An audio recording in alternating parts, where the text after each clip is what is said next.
Welcome in and gather round, everyone. Now, if you've been around the Total War scene for any length of time, you've definitely heard of the Checkerboard formation, and if not, no worries. Today we'll be diving into my go-to formation when playing as any missile-heavy faction, and really any of the Total War titles.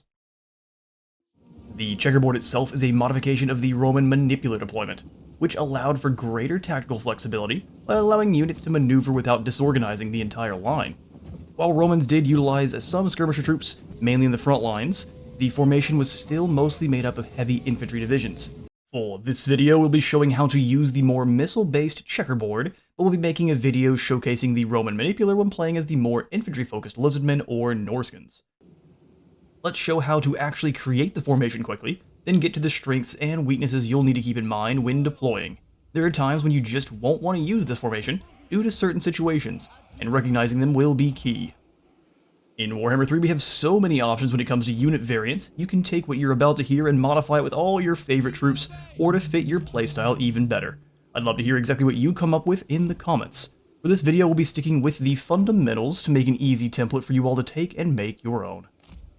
I purposely left some spaces in the composition, so you could add your favorite speedy units to defend the flanks if your chosen faction has them, or just whatever else you'd like to add. For our units, we'll have our Lord, of course, 2 heroes. We're going to make them both melee-based tanky characters here. Most of my armies are going to have at least 2 heroes to act as lieutenants in battle and keep morale in check for different sections of the line. We're going to have 5 defensive melee troops, 4 missile troops in the middle line, and then 5 more for the final row. For our example armies, I first have an Elven force led by Altharian and 2 Elven nobles. Lothar and Seaguard are going to be our front line, armored archers for the middle, and a combination of normal archers and an Eagle Claw bolt thrower for the back line. The idea is to firstly give your missiles a better line of sight on the enemy, avoid being obstructed by friendly troops, and provide clear targets on the flanks of foes when they do close the gap to your front line. Most enemies are going to get bogged down fighting your frontline soldiers, still getting shot to pieces by your bows, and a few that do make it into the secondary lines are going to be dealing with not only your more heavily armored archers shooting them point blank, but also open themselves up to devastating side volleys from the back lines. And this is going to be the same for that front line as well. The enemies will be turning any of their shields that would be blocking missiles towards the front line that they're dueling, and thus exposing their backs to pokey damage. This formation will be a throat chop to any melee-based armies you run into, even if they have large contingents of cavalry or monsters, just due to the layers of fire you can apply to any of those high-value targets in a hurry. Even doom stacks of single entities can be defeated by strong use of focus fire.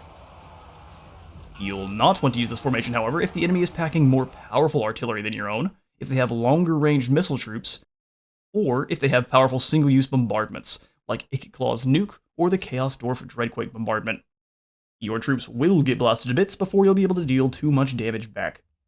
Powerful magic users are also going to be a problem, but are fairly easy to actually shut down with strong melee characters and again that focused fire.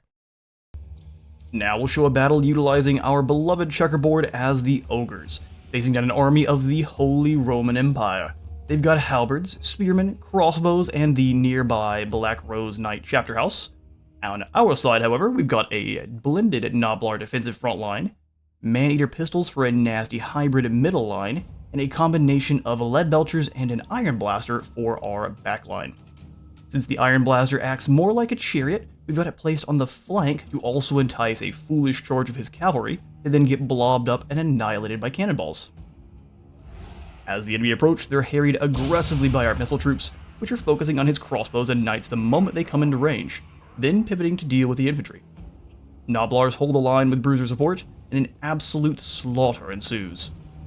Give the Checkerboard a go with your favorite missile troops and let me know what kind of compositions you make in the comments. I'd love to hear what you all create.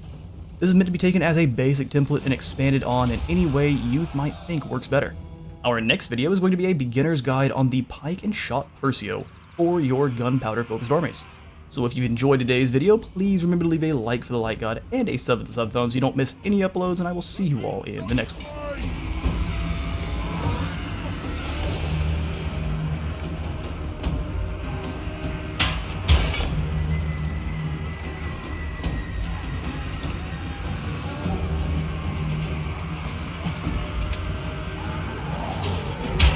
Here, Chaka!